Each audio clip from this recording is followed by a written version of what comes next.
Assalamualaikum warahmatullahi wabarakatuh. Berjumpa kembali di channel Keluarga Misterius. Semoga kita dan kalian semua masih tetap selalu dalam lindungan Allah Subhanahu wa taala. Diberikan kesehatan, dilancarkan rezekinya, dan dimudahkan dalam segala urusan apapun. Di kesempatan kali ini, saya akan melanjutkan kisah misteri yang berjudul Teror Arwah Pesugihan Tali Gantung, bagian yang terakhir. Seperti apa kelanjutan ceritanya? Tak perlu lama-lama, mari kita lanjutkan ceritanya. Mas Ilham beranjak dari kursinya. Sudah subuh, aku balik kamar dulu ya, pamitnya. Oke mas, sahutku. Malam ini Mas Ilham telah mengajarkanku untuk bersikap berani, tidak menjadi takut. Ia juga menyarankanku untuk rajin ibadah, dan berhenti memikirkan Riana. Selain itu, untuk masalah tali yang ada di kamar mandi Riana, ia akan membantu mendiskusikannya dengan bapak kos. Lih, mau kemana? Terdengar suara Mas Ilham dari luar. Aku dan Supri pun bangkit dan berjalan keluar. Terlihat Gali sedang berdiri di depan kamarnya, sambil membawa 2 tas besar. Kami pun menghampiri Gali.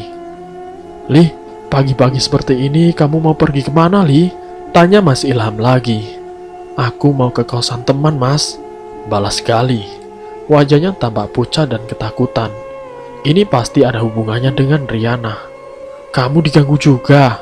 Gali mengangguk. Saya pamit dulu, mas. Sudah ditunggu teman. Oh, ya sudah, Li. Hati-hati. Gali pun pergi. Kini penghuni lantai bawah berkurang 1. Jika teror ini tidak segera dihentikan, bisa jadi hanya tinggal Mas Ilham saja yang bertahan. Kalian ngapain masih di sini? Tegur Mas Ilham sembari melihatku dan Supri yang berdiri di belakangnya. Sana, sholat subuh dulu. Iya mas. Kami pun kembali ke kamar, kemudian mengantarkan penghuni lantai atas ke kamarnya. Aku tidur dulu ya Pri. Pamitku lalu kembali ke kamar. Tanpa berpikir panjang, langsung merebahkan tubuh di atas kasur. Aku pun menghela nafas panjang. Akhirnya bisa tidur, gumamku sambil menutup mata. Tidak berselang lama aku pun tertidur.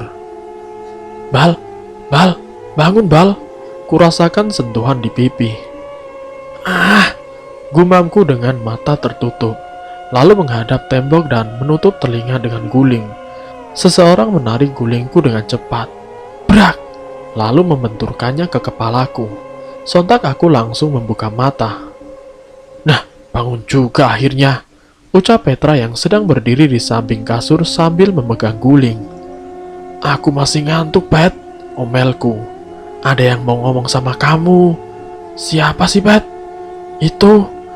Petra menoleh ke arah pintu. Terlihat bapak kos sedang berdiri di sana.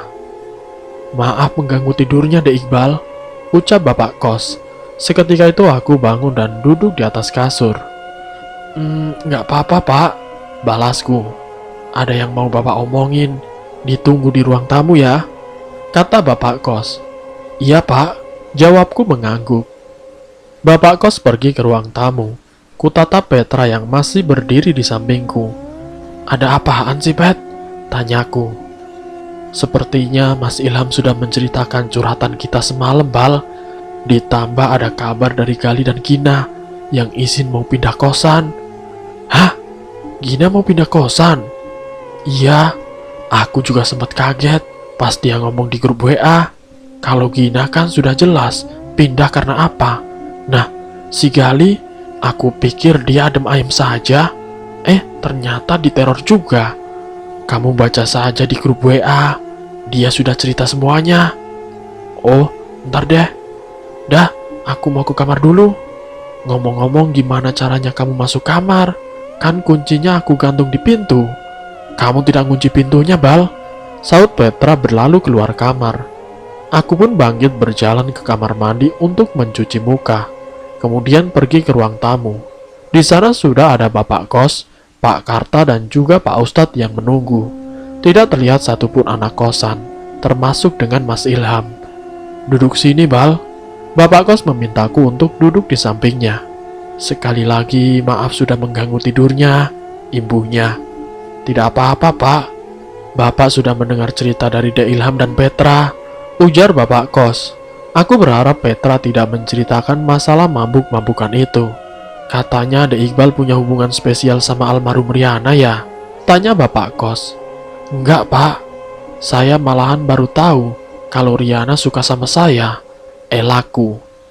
Oh begitu. Rencananya hari ini bapak mau bersihin kamar Riana. Bapak mohon sekali ya, Dek Iqbal bisa bantu? Pinta bapak kos. Bantu apa ya pak? Bantu lepasin tali di kamar mandinya. Dek, jantungku langsung berdebar kencang. Melihat tali itu di alam mimpi saja sudah menyeramkan, apalagi melihatnya secara langsung. Bukannya masih ada garis kuning polisinya pak? Tanyaku. Oh iya, bapak lupa bilang. Tadi siang bapak sudah ke kantor polisi untuk meminta izin membersihkan kamar. Alhamdulillah dikasih izin karena polisi sudah punya kesimpulan kalau kasus Riana murni bunuh diri. Jelas bapak kos. Loh, berarti tidak ada olah TKP pak? Tanyaku penasaran. Tidak ada dek, soalnya bukti forensiknya sudah jelas mengarah ke bunuh diri. Makanya sore-sore begini bapak datang ke sini sama Pak Ustadz untuk bersihin kamarnya. Apa Dek Iqbal bisa bantu? Tanya bapak kos. Aku harus menjawab apa? Dilema. Aku tidak bisa menjawab pertanyaan itu. Di satu sisi aku sangat takut bila harus berhadapan dengan tali itu. Di sisi lain ingin teror ini segera berakhir. Bagaimana Dek Iqbal? Tanya bapak kos memastikan. Apa tidak bisa sama orang lain saja pak? Balasku. Dek Iqbal tenang saja. Nanti yang lepasin talinya Pak Karta atau Pak Ustadz. Tapi kalau sampai gagal, bapak mohon Dek Iqbal bisa bantu. Bapak kos menjelaskan lagi. Oh, ya sudah pak. Aku tidak begitu mengerti. Apa susahnya melepaskan sebuah tali? Ya sudah, bapak ke atas dulu ya. Ujar bapak kos. Iya pak, silahkan. Bapak kos, Pak Karta, dan Pak Ustadz pergi ke kamar Riana. Sementara aku memilih kembali ke kamar. Bal, panggil Petra sembari masuk kamar bersama Supri. Apa? Sahutku yang sedang berbaring di atas kasur. Kamu gak ikut ke atas?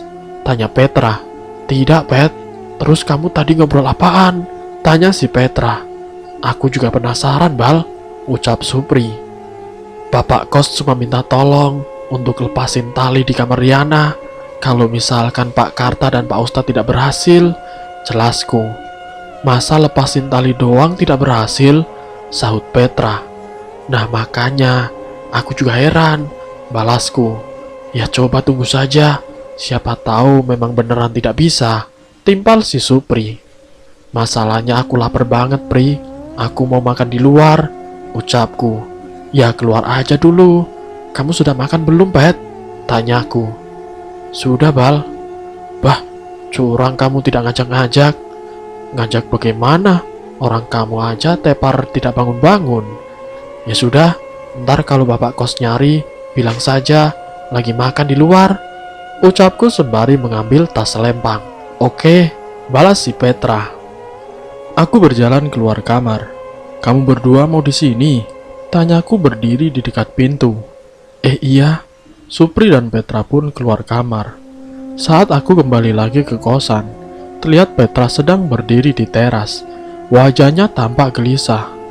Kamu aku telepon kok tidak mengangkat-ngangkat sih? Omelnya. Aku tidak bawa handphone, Pet. Sahutku seraya membuka pagar.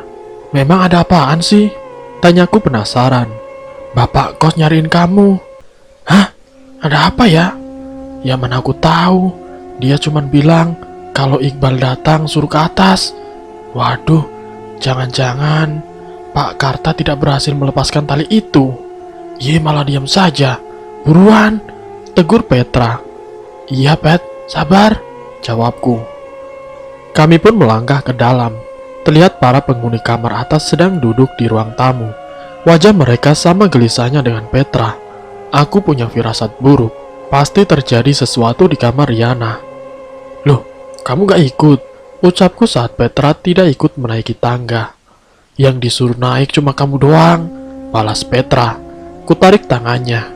Temenin aku, Pet. Aku takut. Enggak ah, aku juga takut. Dek Iqbal sudah datang, sapa Bapak Kos. Aku hanya bisa menggaruk-garuk kepala sambil tersenyum canggung. Bapak butuh bantuan Dek Iqbal, ayo ke atas. Aku harus menaiki tangga, menuju lantai 2. Ada masalah apa ya Pak? Tanyaku sesampainya di lantai 2. Dek Iqbal lihat sendiri di kamar. Bapak Kos berjalan duluan, kemudian masuk ke kamar Riana. Langkahku terhenti tepat di depan pintu. Melihat karung putih dan beberapa kotak kardus diletakkan di dekat pintu. Sepertinya itu berisi pakaian dan barang-barang milik Riana. Wangi pembersih lantai pun begitu menyengat. Tiba-tiba terdengar suara lantunan ayat suci Al-Quran, diikuti suara orang menggerang. Spontan aku masuk ke dalam kamar, melihat ke arah sumber suara. Pak Karta. Ia sedang terbaring di atas kasur. Tubuhnya terlihat kaku, dengan tangan mengepal kencang. Wajahnya tampak pucat, dengan mulut terbuka dan mata melotot menatap langit-langit. Di sampingnya ada Pak Ustadz yang sedang merapal doa, sembari mengusapkan air ke wajah Pak Karta. Aku menatap Bapak Kos. Pak Karta kenapa Pak? Tanyaku. Dia tiba-tiba jadi begitu, pas megang tali. Balas Bapak Kos. Aku terkejut mendengarnya, dan sedikit terasa tidak percaya. Bagaimana mungkin? Hanya dengan menyentuh tali, bisa berakibat seperti itu. Memang ada apa dengan tali bekas orang bunuh diri ini? Dek Iqbal, bantu lepasin talinya ya, tanya Bapak Kos. Jujur setelah melihat apa yang terjadi dengan Pak Karta, keberanianku langsung berada di titik terendah. Melihat kamar mandi saja, jantung ini berdetak kencang. Saya takut Pak, balasku. Jangan takut dek, insya Allah tidak akan terjadi apa-apa, ucap Pak Ustadz. Bagaimana mungkin ia yakin tidak akan terjadi apa-apa, sementara Pak Karta saja masih terbaring tidak berdaya. Bagaimana Dek Iqbal? Apa kamu bisa bantu? Tanya Bapak Kos lagi. Aku menatap tembok kamar mandi, sembari mengumpulkan keberanian yang masih tersisa. Kemudian menghela nafas panjang. Bismillahirrahmanirrahim, ucapku sambil melangkah ke depan. Kini aku sudah berada tepat di depan kamar mandi. Pintunya terbuka, sehingga dengan jelas aku bisa melihat kursi plastik berwarna biru yang berdiri tegak di tengah kamar mandi. Kutatap plafon kamar mandi yang berlubang cukup besar. Terlihat balok kayu rangka atap, tempat Riana mengikatkan tali tambang kecil untuk bunuh diri. Aku tidak menyangka Riana bisa berpikir sejauh itu. Jangan lupa baca doa, ucap Bapak Kos yang berdiri di belakangku. Iya Pak, balasku seraya melangkah ke dalam kamar mandi. Kemudian naik ke atas kursi sambil merapal doa dalam hati. Saat aku sentuh tali tambang itu, tubuhku seperti tersenyum. Pandangan kabur dan kepala ini berat sekali. Kaki pun mulai kesemutan, menjalar sampai ke tengkuk leher. Dingin. Aku merasa ada es batu sedang berjalan perlahan di punggung, disertai kuping yang berdering. Bal, bisik suara Riana. Tutup pintunya. Entah bagaimana, tubuh ini bergerak dengan sendirinya, menutup pintu lalu menguncinya. Dek Iqbal, kenapa pintunya ditutup? Teriak Bapak Kos sambil menggedor pintu. Aku pun tidak memperdulikannya. Naik lagi Bal, ucap suara Riana. Aku pun naik ke atas kursi, menatap tali tambang yang berada di hadapan. Pegang talinya. Kupegang tali tambang itu. Tiba-tiba muncul hasrat ingin bunuh diri. Tidak sakit, Bal. Perlahan aku memasukkan kepala pada lingkaran di ujung tali tambang. Tendang kursinya, Bal. Ku tendang kursinya. Seketika itu aku tersadar. Aku pun panik. Kali ini aku berusaha mencari pijakan. Sementara tanganku menarik tali tambang, berharap tali itu putus. Sayangnya semua usahaku gagal.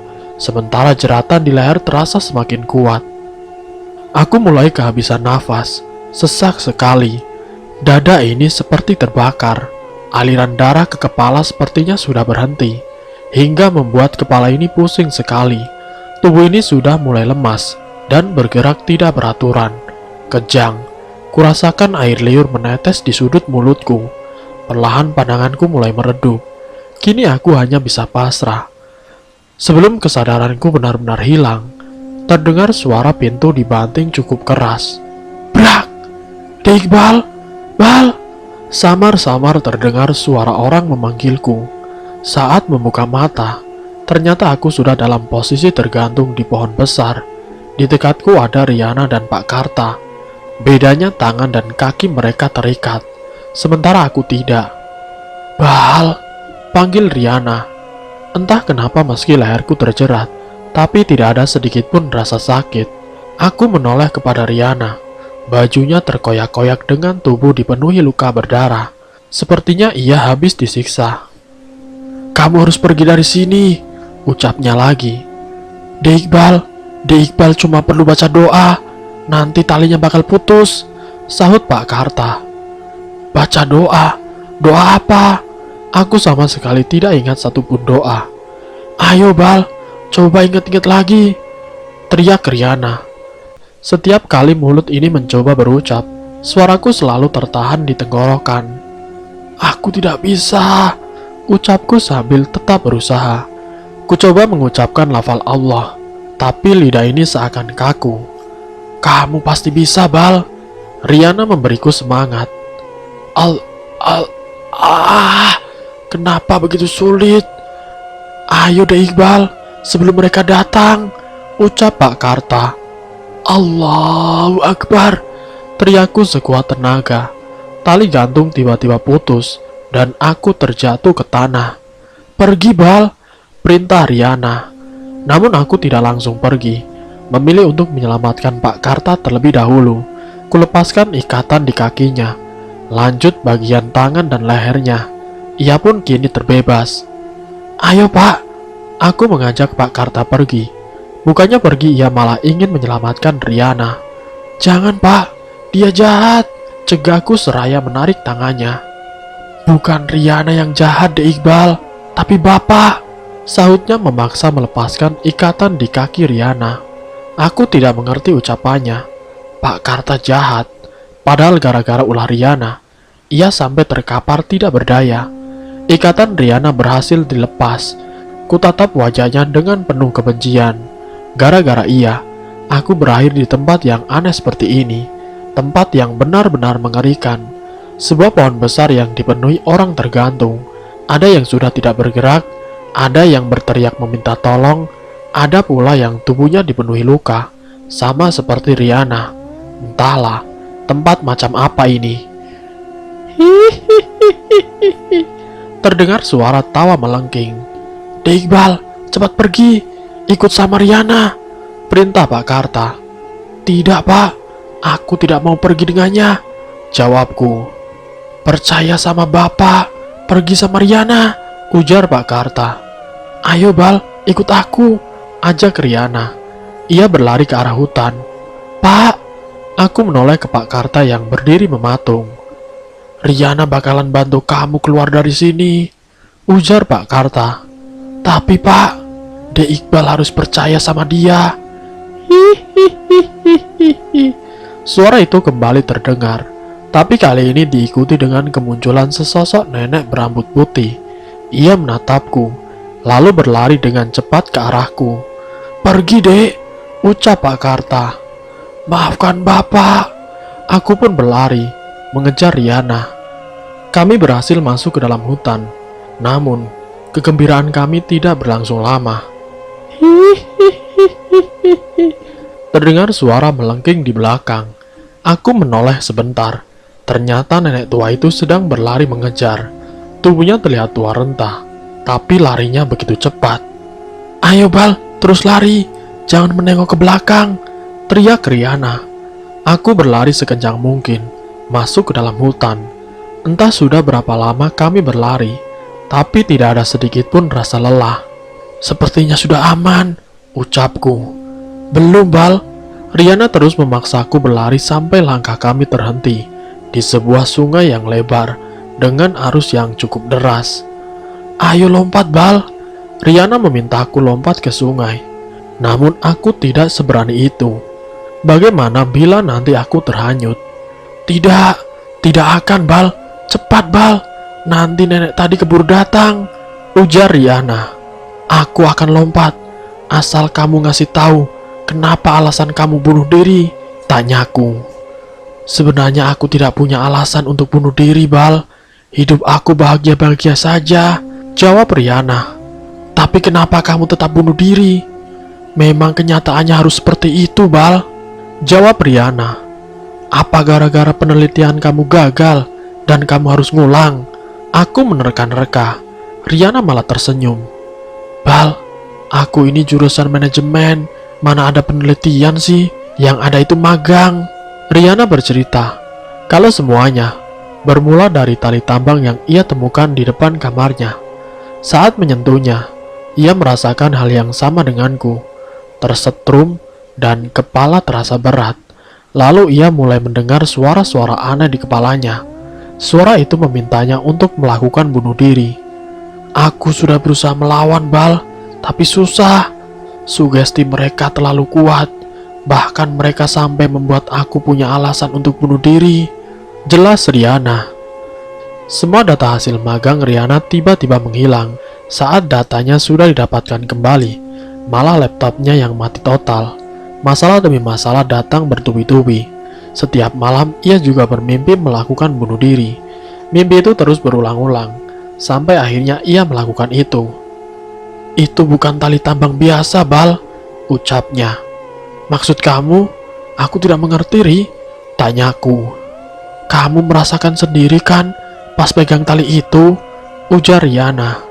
Iya, aku merasa badanku gerak sendiri, jawabku.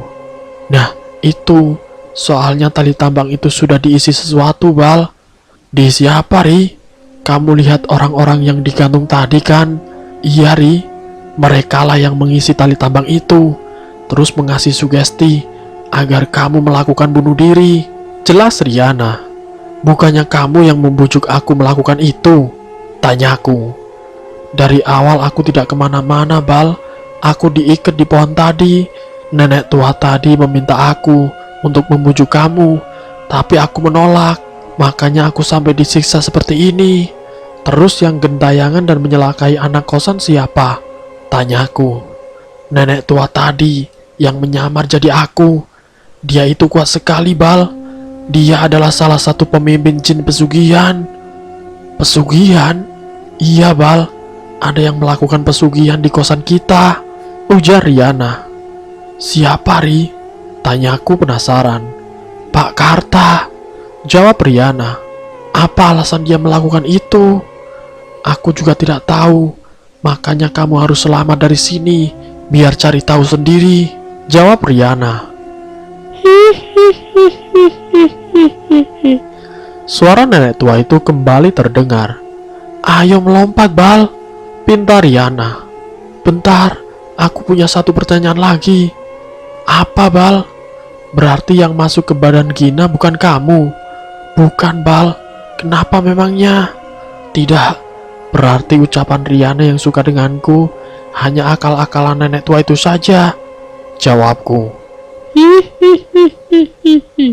Suara nenek tua itu semakin mendekat. Ayo, Bal, perintah Riana. Kutarik tangannya. Kamu juga harus ikut. Riana menepis tanganku. Aku tidak bisa nyebrang. Kenapa? Aku harus mempertanggungjawabkan perbuatan aku. Tetap saja, mereka berhasil membujuk aku. Aku berharap kamu tidak akan balik lagi ke sini. Riana mendorong tubuhku hingga aku terjebur ke sungai. Aku pun terbawa arus hingga ke seberang. Saat naik ke darat, langsung menoleh ke arah Riana. Ia tetap berdiri di sana. Di sampingnya sudah ada nenek tua itu yang sedang memegangi tali. Nenek tua itu menjerat leher Riana, lalu menariknya dengan paksa. Riana, teriakku saat ia menghilang dari pandangan. Tidak lama kemudian ada sebuah cahaya yang berkilau indah. Lambat laun cahaya itu membesar hingga menyilaukan mata. Saat mata ini terpejam, aku melihat rekaman-rekaman masa lalu, mulai dari kecil sampai momen terakhir dalam hidupku. Muhammad Iqbal Al-Jannah, panggil suara yang menggema. Belum sempat aku membuka mata, ada seseorang yang menarik tubuhku, kencang sekali. Aku membuka mata, terlihat Petra dan Sandi sedang duduk tidak jauh dariku. San, ucapku terbata karena merasakan sakit di tenggorokan. Bal, Petra dan Sandi bangkit lalu menghampiriku. Alhamdulillah, kamu sudah sadar. Aku pikir kamu ikut sama Riana, kelekar Sandi. Aku melotot sambil menengus kesal. Tapi benar juga sih, Riana parah sekali.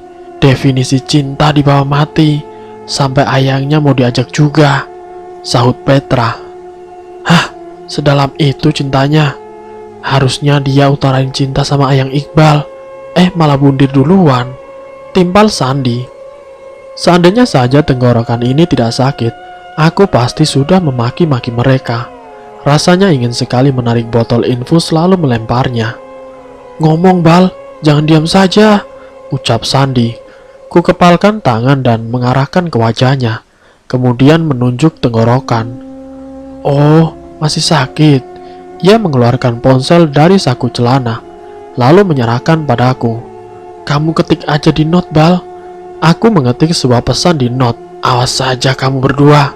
Sengaja kutulis dengan huruf kapital, sambil memasang wajah kesal. Ih, dia marah, ucap Petra. Setelah 2 hari di rumah sakit, aku mendapatkan kunjungan dari Bapak Kos dan Pak Ustadz. Kebetulan sekali ada satu pertanyaan yang ingin sekali kutanyakan. Pak Karta sehat, Pak? Tanyaku pada Bapak Kos. Bapak Kos melirik Pak Ustadz. Pak Karta sudah meninggal, Dek. Beberapa jam setelah dibawa ke rumahnya, balasnya. Maafkan Bapak ya, Dek Iqbal, ucap Pak Ustadz. Kenapa Pak Ustadz meminta maaf? Tanyaku kebingungan. Bapak sudah curiga kalau ada yang tidak beres di kosan, tapi Bapak tidak menduga kalau sumbernya ternyata dari tali tambang itu. Jelasnya, Pak Karta adalah pelakunya, ucapku. Loh, dari mana Dek Iqbal tahu? Tanya Bapak Kos. Saya melihat di dalam mimpi, Pak. Sebenarnya Pak Karta juga tidak tahu kalau tali tambang itu akan membahayakan dirinya. Sejam sebelum meninggal, dia sempat sadar, terus bercerita semuanya, ucap Pak Ustadz. Ternyata Pak Karta disuruh oleh seseorang untuk meletakkan tali tambang itu di depan kamar salah satu anak kosan. Yang penting jenis kelaminnya wanita. Riana lah yang menjadi pilihan, karena kamarnya yang paling dekat dengan tangga.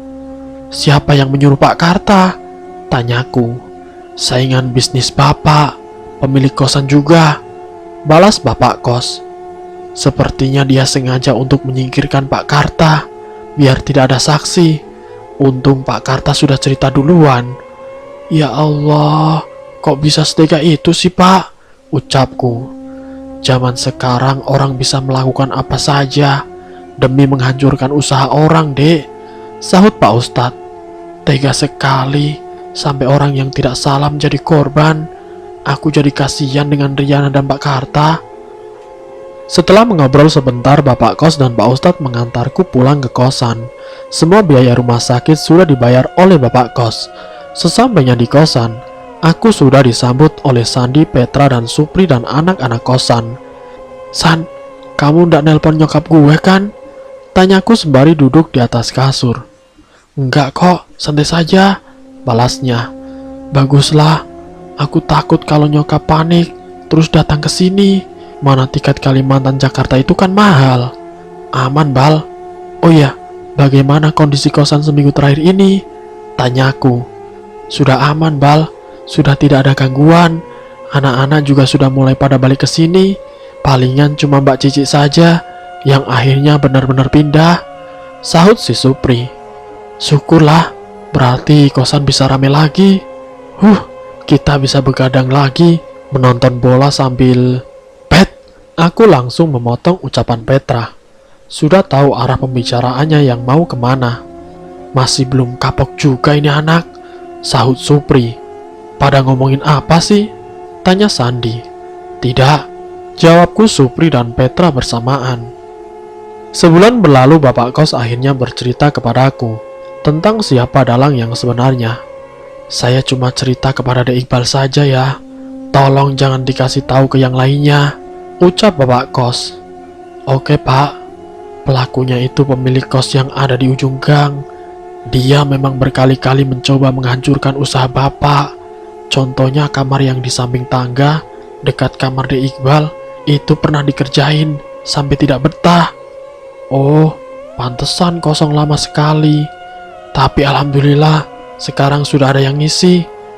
Semua kamar lantai bawah sudah terisi penuh. Hanya tersisa 2 kamar kosong, yaitu bekas kamar Riana dan Mbak Cici. Meski harganya sudah dikurangi setengahnya, tapi sampai saat ini belum ada yang berani menempati. Mungkin karena cerita horor yang menimpa kosan ini sudah tersebar kemana-mana.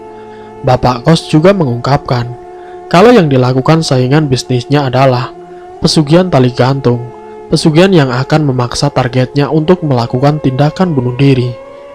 Dia tidak puas, sudah membuat Riana meninggal, malah mengincar penghuni lain, termasuk De Iqbal, ucap bapak kos. Iya pak, untung saya bisa selamat, jawabku. De Iqbal tunggu saja, tidak lama dia bakalan menerima azabnya. Amin, jawabku mengaminkan. Singkat ceritanya doa itu pun terkabul. 3 bulan kemudian, aku mendapat kabar kalau pemilik kosan di ujung gang mengalami kecelakaan sampai meninggal dunia. Kabarnya lagi penghuni kosan itu kerap diteror oleh sosok yang menyerupai pemilik kosan, hingga akhirnya semua penghuni kosan itu pindah. Kini setiap minggu kos-kosanku mengadakan pengajian guna membersihkan energi negatif yang tersisa, agar kedepannya tidak ada teror yang terjadi. Pak Ustadz, panggilku seraya menghampirinya. Iya De Iqbal, jawabnya. Saya mau tanya sesuatu pak. Beberapa hari terakhir ini, aku terus memimpikan Riana. Dalam mimpi itu, aku melihat Riana sedang digantung dan disiksa. Apa orang bunuh diri itu bisa masuk surga pak? Tanyaku. Ini soal Riana ya? Aku mengangguk dengan pelan. Bagaimanapun bunuh diri adalah dosa yang sangat besar, sangat dilarang oleh agama. Tapi ada pandangan ulama, kalau orang yang bunuh diri itu tidak membatalkan keislamannya, nasibnya kelak tergantung pada kehendak Allah, seperti pelaku maksiat yang lainnya. Jika Allah berkehendak, Allah bisa mengampuninya dan memasukkannya ke surga karena keislamannya dan keimanannya. Jika Allah berkehendak, Allah juga bisa mengazabnya di neraka atas kejahatan yang ia lakukan. Lalu setelah bersih dari dosa-dosanya, ia bisa dimasukkan ke dalam surga. Makanya sekarang Riana butuh sekali doa dari keluarga dan teman-temannya. Semoga saja doa-doa itu dapat meringankan siksanya di akhirat. Jelas Pak Ustadz, sebuah penjelasan yang cukup menenangkan di hatiku. Semoga Riana bisa tenang di alam sana. Semoga Riana bisa diterima di sisi Allah. Amin amin ya rabbal alamin. Pesugihan tali gantung adalah pesugihan unik yang saya temui di Indonesia. Biasanya digunakan untuk menghancurkan usaha orang lain, entah itu usaha kos-kosan, kontrakan, ataupun apartemen. Namun tidak jarang saya jumpai jenis pesugihan ini mengincar perorangan ataupun keluarga. Sang dukun akan merekrut korin dari orang yang meninggal karena bunuh diri. Korin-korin itu akan dikirimkan kepada korban, agar korban-korban dapat dihasut untuk melakukan bunuh diri.